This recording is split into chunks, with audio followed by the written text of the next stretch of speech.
ചേട്ടാ എന്താ സംഭവം? ആണി റോഡിനോട് കിടക്കണം ഫുൾ. എന്താണ് ഫുള്ളാണ് ജയിലെടുത്ത് താഴ്ത്തോട്ട് നോക്കട്ടാ.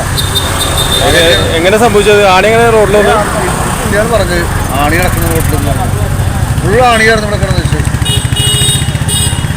കംപ്ലീറ്റ് അടിച്ചിട്ട് കുറച്ചൊക്കെ ഉണ്ടാവും. കുറെ ആൾക്കാർ കയറി പോയിട്ടുണ്ട് ആണി. നിങ്ങളിപ്പോ എന്താ ചെയ്തോണ്ടിരിക്കുക?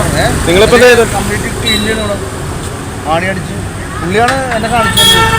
റോഡിൽ ചിതറി വീണ് കിടന്ന ആണികളെല്ലാം തൂത്തുവാരി മാറ്റി പ്രദേശവാസികൾ. എറണാകുളം കലൂർ SRM റോഡ് ദാറുസലാം ജംഗ്ഷനിൽ വൈകിട്ട് 7 മണിയോടുകൂടിയാണ് റോഡിൽ അരയിഞ്ച് വലിപ്പമുള്ള ആണി റോഡിൽ ചിതറി വീണ് കിടക്കുന്നത് ശ്രദ്ധയിൽപ്പെട്ടത്. റോഡിലൂടെ പോയ ഏതെങ്കിലും വാഹനത്തിൽ നിന്ന് വീണ് പോയതാകാമെന്ന് പ്രദേശവാസിയായ ഗോഡ്വിൻ പറഞ്ഞു. തിരക്കേറിയ സമയമായതിനാൽ വാഹനങ്ങളിൽ ആണി കയറാതിരിക്കാൻ വേണ്ടി പ്രദേശവാസികളായ നിഖിൽ, റിനീഷ്, ഗോഡ്വിൻ എന്നിവർ ചേർന്ന് റോഡിൽ വീണ് കിടന്ന ആണികളെല്ലാം അടിച്ചുവാരി എടുത്തു കളഞ്ഞു. അറിയാൻ പറ്റും.